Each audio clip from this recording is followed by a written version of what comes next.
이에 그 두 사람이 베들레헴까지 갔더라. 베들레헴에 이를 때에 온 성읍이 그들로 말미암아 떠들며 이러기를 네가 나오미냐 하는지라. 나오미가 그들에게 이르되 나를 나오미라 부르지 말고 나를 마라라 부르라. 이는 전능자가 나를 심히 괴롭게 하셨음이니라.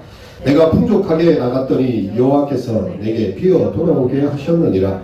여호와께서 나를 징벌하셨고 전능자가 나를 괴롭게 하셨거늘 너희가 어찌 나를 나오미라 부르느냐 하니라. 나오미가 모압 지방에서 그의 며느리 모압 여인 룻과 함께 돌아왔는데 그들이 보리 추수 시작할 때에 베들레헴에 이르렀더라.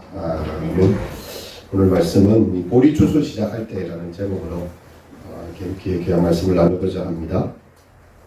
어느 병실에 작자 위상의 글이 이렇게 적혀 있습니다. 누가 적었는지 모르는 글이지만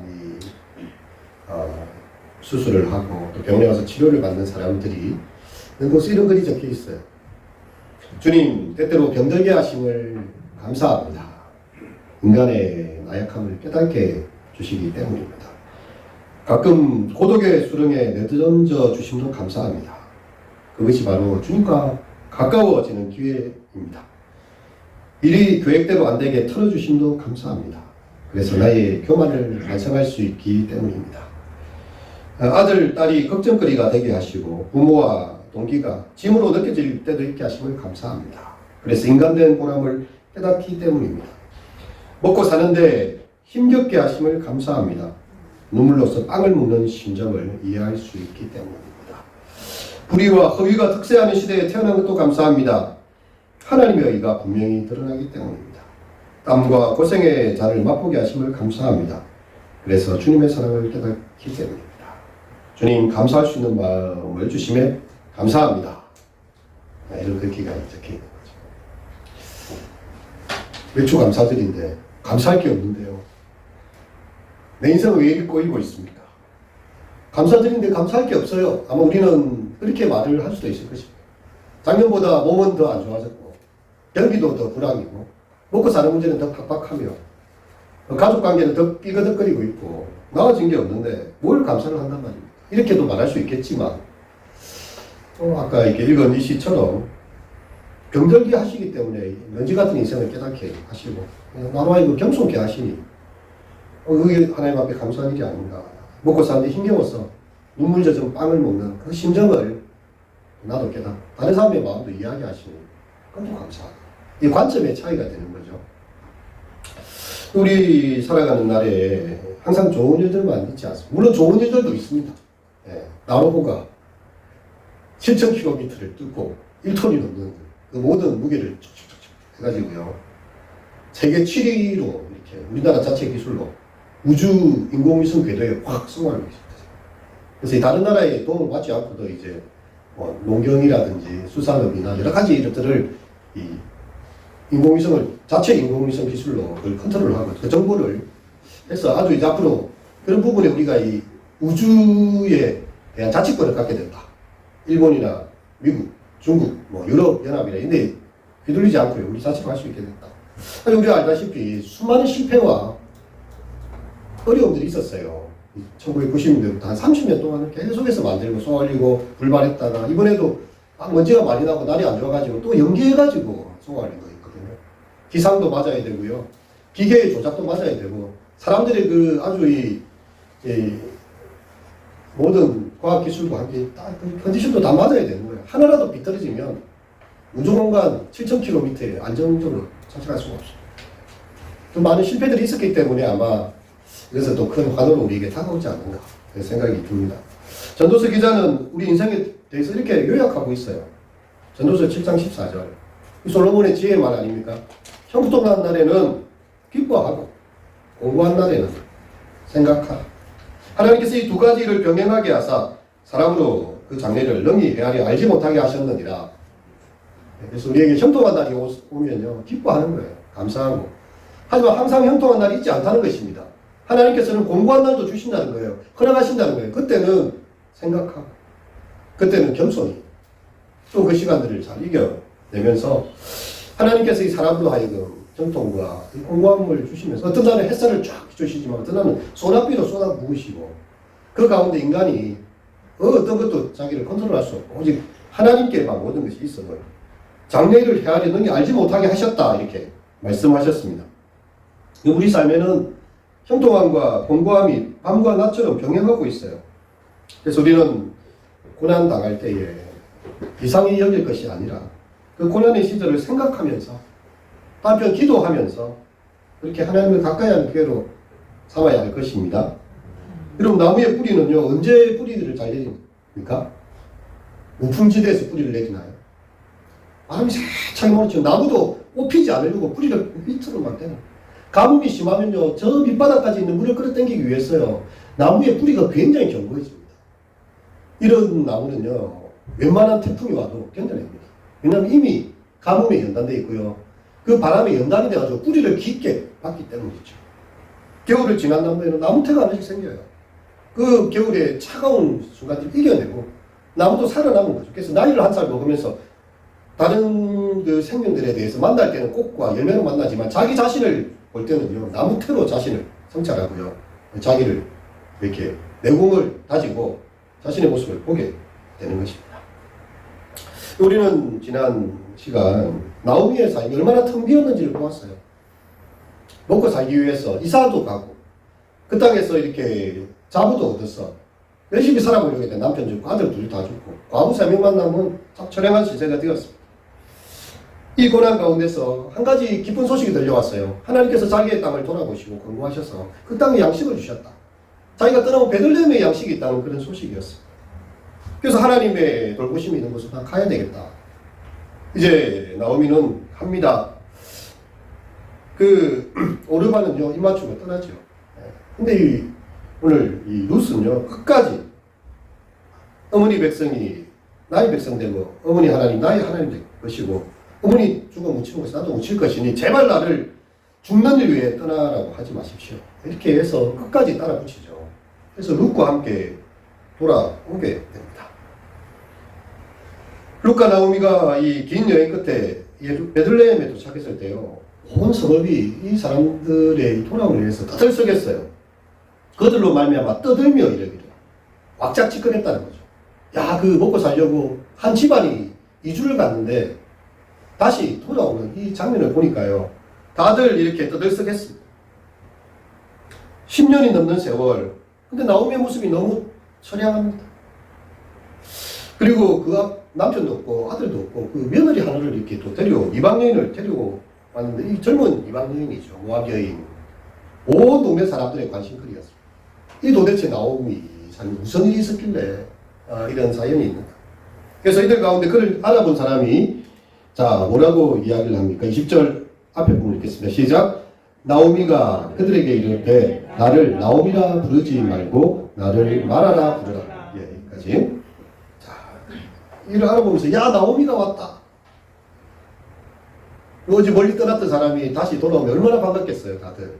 그래서 이 나오미가 돌아왔다 이렇게 이야기하는데 이 나오미라는 이름의 뜻은요 희락이라는 뜻입니다. 즐겁고 행복하다는 말이죠. 나오미 하는 순간 마음에 즐거움이 있어야 되는데 나오미의 삶은요 너무 비참합니다. 어디 가서 숨고 싶은 마음이고요.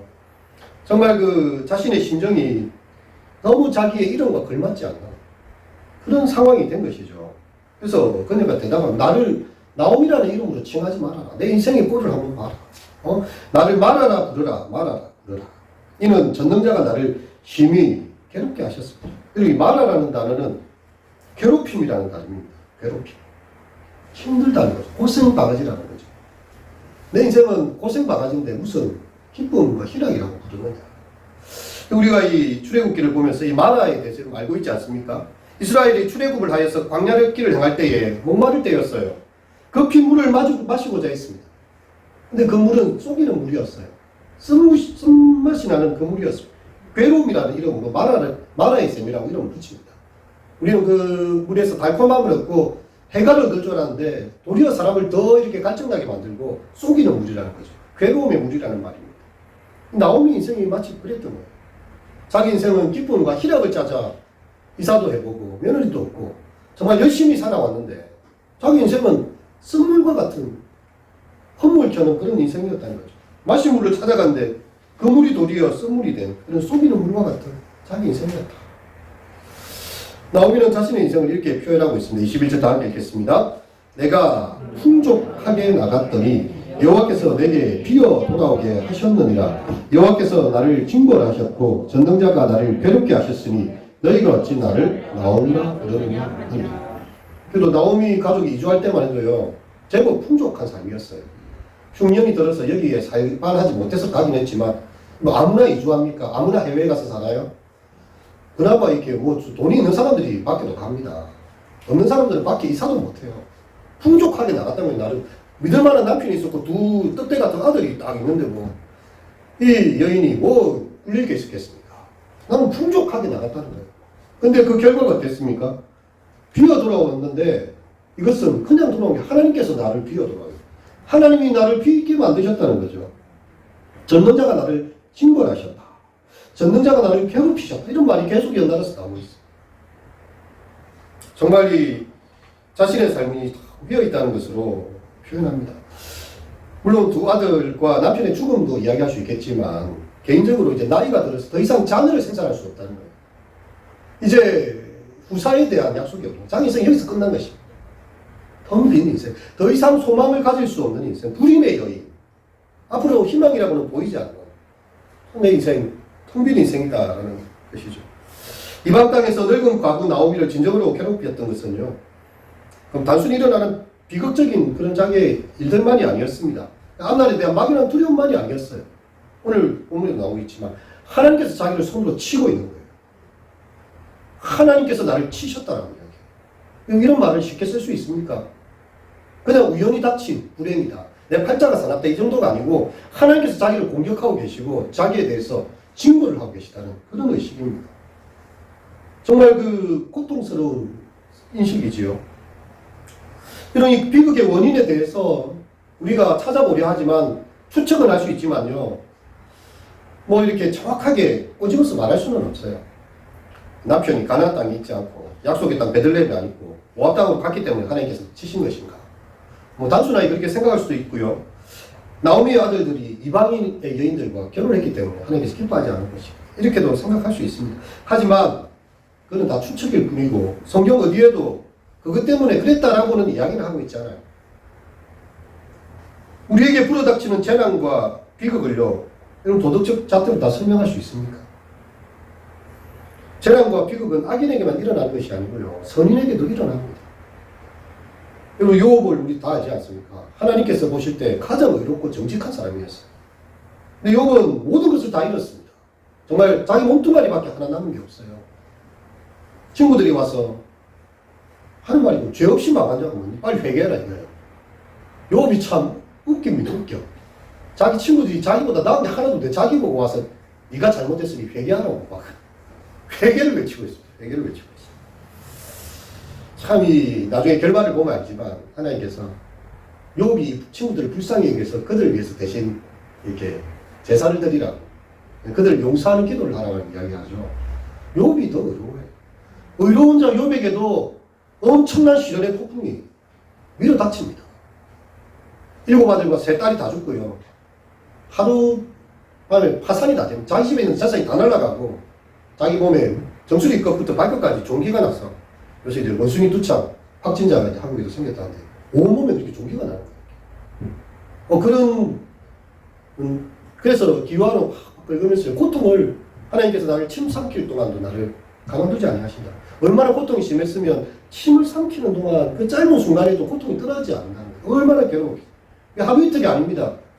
여러 달 되었으니 또 여러 가지 성경 읽다 보면 이 기간이 정확하게 명시가 되어 있지 않기 때문에 정말 오랜 기간 고통을 했다는 거예요. 이런 상황 속에서 우리가 누구의 당하는 고통에 대해서 쉽게 신명기 말씀을 끌어다가 물론 신명기 말씀이 틀린 건 아니지만 모든 사람에게 또 다 적용되는 거예요. 예수님께서 십자가에 달려 고난당하셨는데 예수님 죄가 많아서 십자가에 죽었습니까? 죄가 하나도 없어도 우리를 대신해서 죽기 위해서 고통을 엄청 당하셨던 거죠. 욥도 이런 자의 고통을 보여주고 있습니다. 그래서 우리가 단순히 인과응보, 네가 잘했으니까 복을 받고 못했으니까 벌을 받는다 이렇게 말을 할 수가 없다는 것을 성경은 이야기를 해주고 있는 거죠. 그럼 시편 42편을 보면요, 시인이 그런 기도를 드립니다. 사슴이 시냇물을 찾기에 칼국화가 같이 내 영혼이 주를 찾기에 칼국화가. 사슴이 너무 목이 말라서 몸이 벌쩍벌쩍 뛰면서 그 냇물을 향해서 달려가는 것처럼 내가 하나님을 향해서 칼급해야 하는 것이죠. 그럼 위로의 물을 얻지 못하고 도리어 사람들로부터 그런 말을 당합니다. 너희 하나님이 어디 있느냐 이렇게 이야기해요. 의로운 그 시인을 향해서 이 하나님 너를 도우시겠지. 이 하나님 잘 믿는다며. 너는 왜 이리 망하고 너가 지금 그렇게 불쌍하게 사냐. 왜 이리 다 텅비고 우리보다도 못 사냐. 하나님 안 믿는 우리보다도. 내 하나님이 어디 있느냐 이렇게 조롱을 하고 있다는 거죠. 시인이 그것 때문에 주야로 그 음식이 되었다고, 그 비방하는 소리에 내 눈물이 주야로 음식이 되었다고요. 하나님, 내가 하나님을 경외하는데 어찌하여 이 사람들로부터 이런 비방의 말을 듣게 하십니까? 잠을 지를 수가 없습니다. 눈물이 내 주야로 음식이 되고 있습니다. 주의 폭포 소리에 그 파도에 자신이 음몰되고 있다. 이렇게 시인은 표현하고 있는 거죠. 우리에게 인생의 고난과 낭망은요, 이제 여기가 인생의 끝이다. 마침표를 찍는 듯이 보입니다. 이제 더 이상 너는 갈 곳이 없어. 너는 여기가 너의 무덤이야. 네 인생 마침표야. 끝. 시라고 말하는 것처럼 보입니다. 하지만 하나님께서 우리에게 주실 때는요, 쉼표예요, 쉼표. 뭔가 너의 삶에 새로운 것을 정비하고 이 한 템포를 쉬어가면서 뭔가 방향을 전환하라는 어떤 주님의 우리를 향한 사랑의 신호이기도 합니다. 여러분, 우리 자신의 삶을 맥주 감사절을 바라보면서 감사헌금을 드리라고 하고 감사의 제목을 내달라고 하고 뭐 감사의 찬송을 부르라고 하는데 감사할 게 하나도 없어요. 텅 비었어요. 이걸 어떻게 해야 되겠습니까, 이런 때에?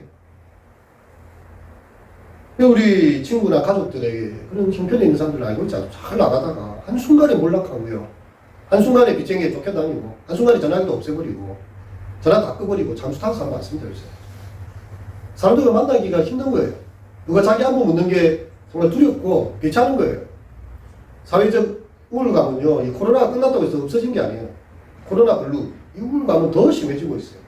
이것은 빈익빈 의부가 우리 사회에 더 지배하고 있기 때문에 잘 사는 사람도 더 잘 살고 없는 사람들의 형편은 더 갈수록 더 힘들어집니다. 정말 그런 상황 속에서 우리가 이 남의 고난에 대해서 쉽게 이야기합니다. 다 잘 될 거예요. 다 잘 될 거예요. 자기가 그런 상황 당하면 다 잘 된다고 쉽게 이야기할 수 있겠어요. 다 때리치아라 그냥. 네가 내 삶 형편에 대한 그렇게 말할 수 있겠나. 여러분, 우리는 이 고난에 대해서 이렇게 쉽게 위로의 말을 하기도 쉽지 않습니다. 차라리 욥의 친구들은요, 일주일 동안 욥을 지켜보면서 아무 말을 안 했을 때, 일주일 동안 그냥 옆에서 가만히 있었을 때가 욥에게 제일 위로가 됐을 때예요.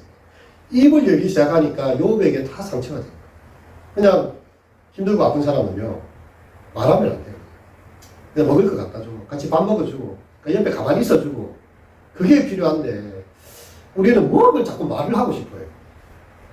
사람의 마음이 그렇거든요. 자기는 형편이 괜찮으니까 다른 사람은 뭔가 뭐 이게 있겠지. 근데 그 말이 그 사람에게 상처를 준다는 거죠. 입을 닫고 도리어 그와 함께 그냥 있어주고 그냥 밥 먹고 같이 걸어주고. 근데 이게 쉽지 않은 그런 상황입니다. 여러분, 이 고난은요, 참 어렵고 힘든 것이지만 우리 속에 모든 것을 정화해내는 그런 힘도 있습니다. 쓸데없는 소리들을 다 없애버려요. 인생의 문제에 대해서 정말 티끌 같은 인생을 분명히 보게 만듭니다. 그 화려하게 보이는 수많은 것들은 한순간에 다 헛상이었다는 것을 알게 하고 오직 하나님의 음성만이 우리를 구원할 수 있다는 것을 보게 합니다. 하나님의 영광은 한 번도 실패를 경험하지 않는 것이 아니에요.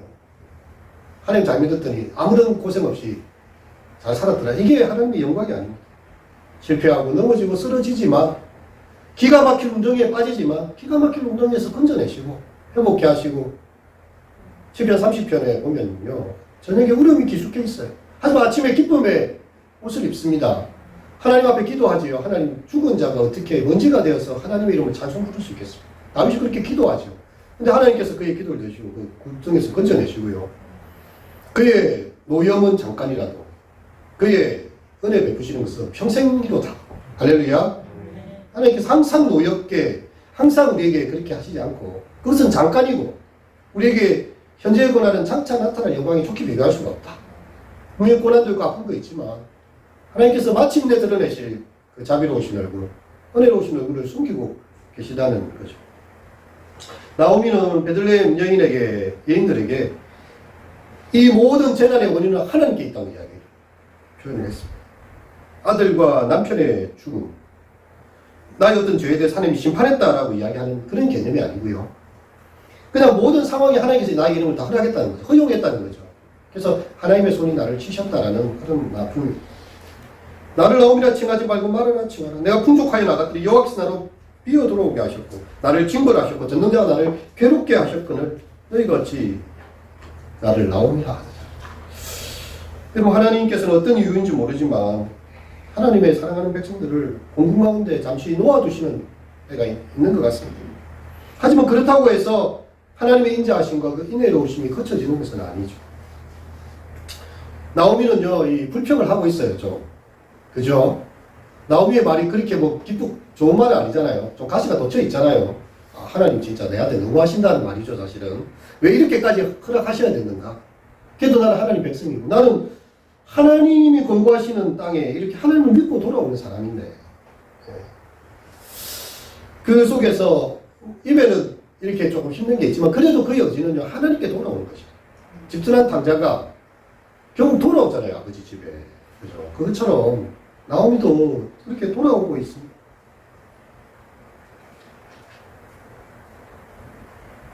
참 신기한 일은요, 우리가 물론 루키를 계속 보면 알겠지만, 루시 가서 2장 3절에 보면 베는 자를 따라 밭에서 이삭을 줍는데 우연히 엘리멜렉의 친족 보아스에 속한 밭에 이르렀다. 이렇게 표현이 되거든요.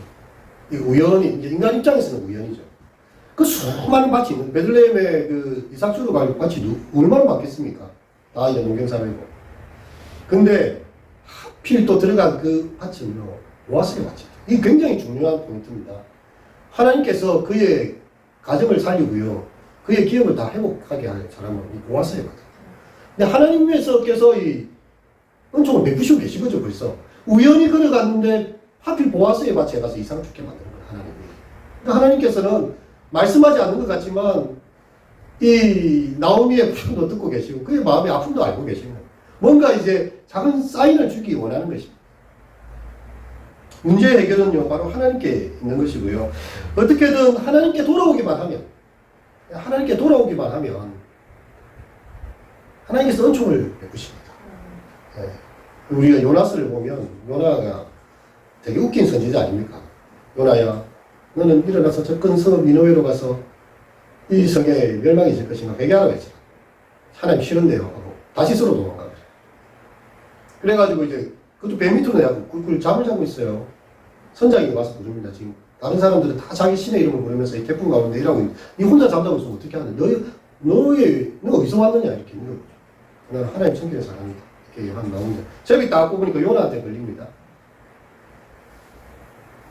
자기가 하나님께 회개한 것도 아니죠, 그죠? 나 하나님 믿는 사람인데, 나 여기 와있고, 자기가 자기 때문에 일어났다 말도 안 해요. 제비 뽑혀서 걸리니까 그때 이야기하는 거예요. 나는 바다에 던지라. 던졌어요. 하나님께서 무엇을 예비하셨습니까? 큰 물고기를 예비하고 요나를 딱 삼키게 하셨어요. 요나가 물고기 뱃속에 들어가니까 이제 죽음이 진짜 눈앞에 있거든요. 물고기 뱃속에서 엄청난 기도가 나오는데 그 기도에 보면 이런 기도가 있어요. 내가 여호와의 성전에서 쫓겨났을지라도, 자기도 알고 있어요. 하나님으로부터 도망쳤다는 것을 알고 있어요. 쫓겨났다 할지라도 내가 주의 성전을 바라보겠다. 하나님 요나의 그 기도를 들으십니다. 그리고 요나를 뱉어놓는데 어디에 뱉어놓으세요? 니느웨 아파트에 뱉어놓으십니다. 다시스가 아니고 바다 가운데도 아니고요. 요나가 가야 될 그곳, 그 니느웨 가장 가까운 해변에 뱉어놓으십니다. 그러니까 이 모든 천지 만물에 물고기조차도 하나님의 명령에 의해서 움직이고요.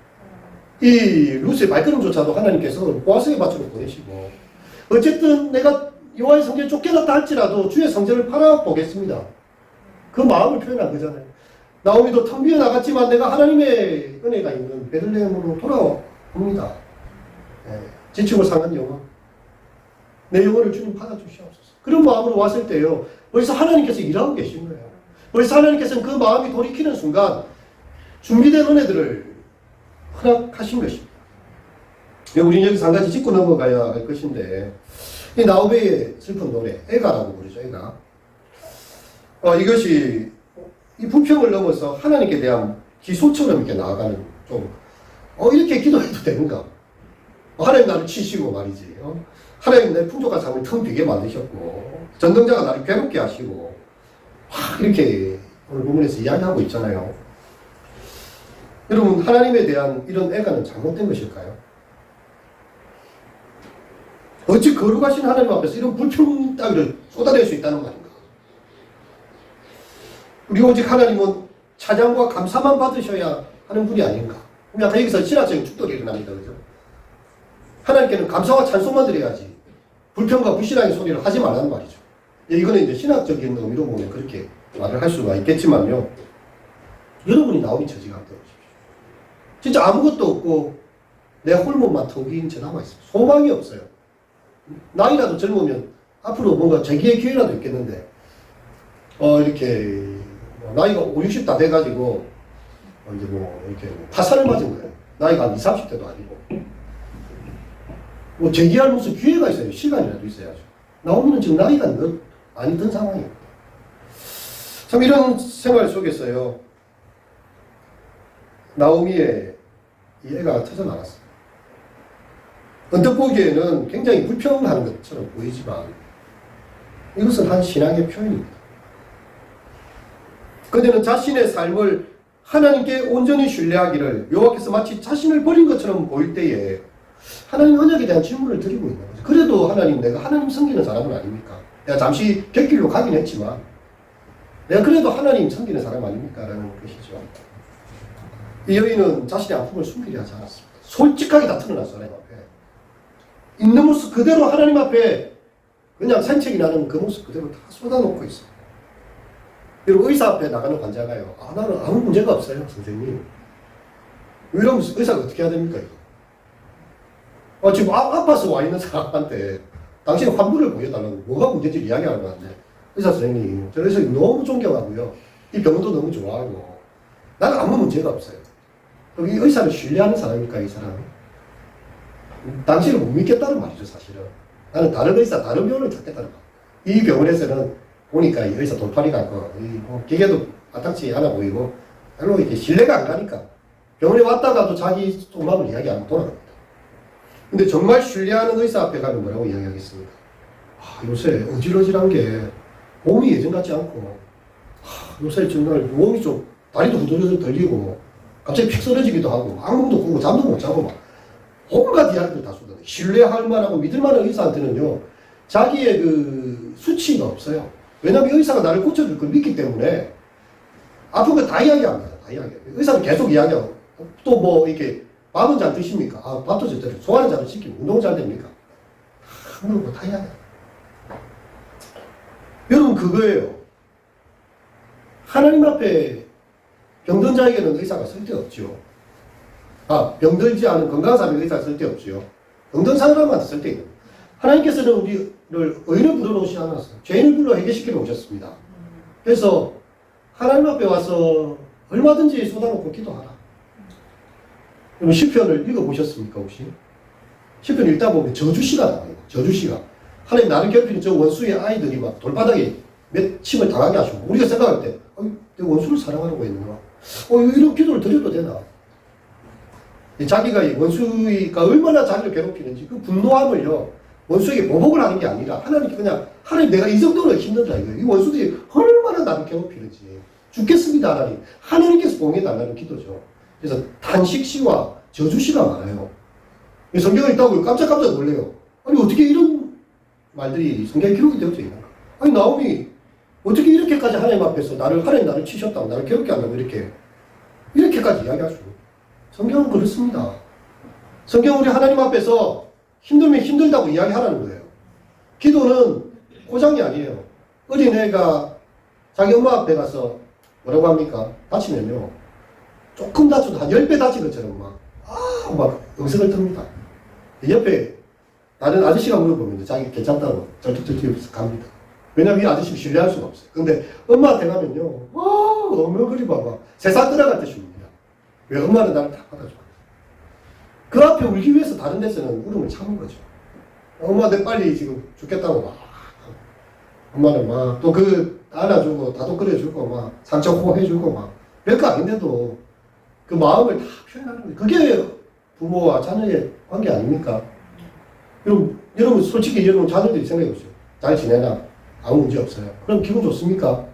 문제가 분명히 있는데 부모한테도 속 들어오고 이야기하지 않는다는 거예요. 그러면 옆집 지나가는 아저씨나 아빠는 무슨 상관이 있습니까? 부모는 그렇게 생각합니다. 진짜 힘든 걸 네가 이야기를 해봐. 그러고 아이가 정말 힘든 게 살아가면서 어찌 힘들지 않는 일이 있겠습니까? 이 신라본의 세상에, 고통하는 세상에.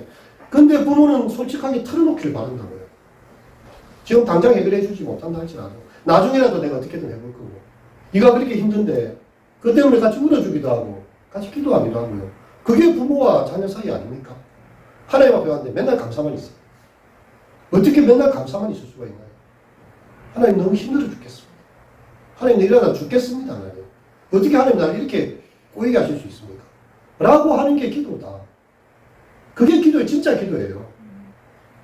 하나님 내가 이렇게 힘든데 어찌 하나님께서 나를 이렇게 오랫동안 내버려 두실 수 있단 말이에요. 내가 하나님의 자녀가 아닙니까? 나오미는 그런 솔직한 기도를 하나님께 드리고 있는 것입니다. 이게 바로 신앙이지요. 여러분 우리에게는 외식적인 믿음이 없습니까?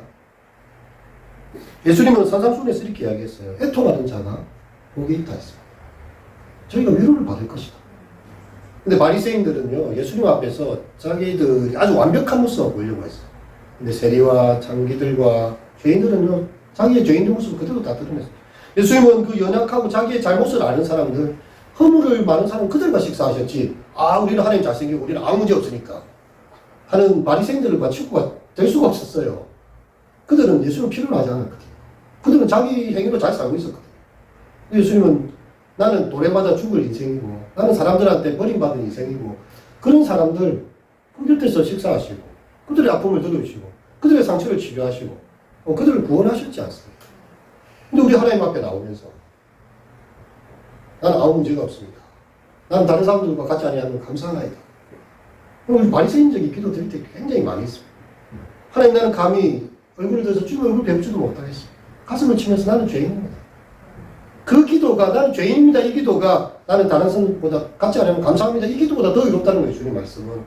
자기를 높이는 자는 낮추시고요. 자기를 낮추는 자는 하나님 높이십니다. 우리의 기도는 어떻습니까? 정말 하나님 앞에 솔직하게 정말 내 이 아픈 걸 다 털어놓고 기도하고 있는가? 여러분 그것을 통과하지 않으면요.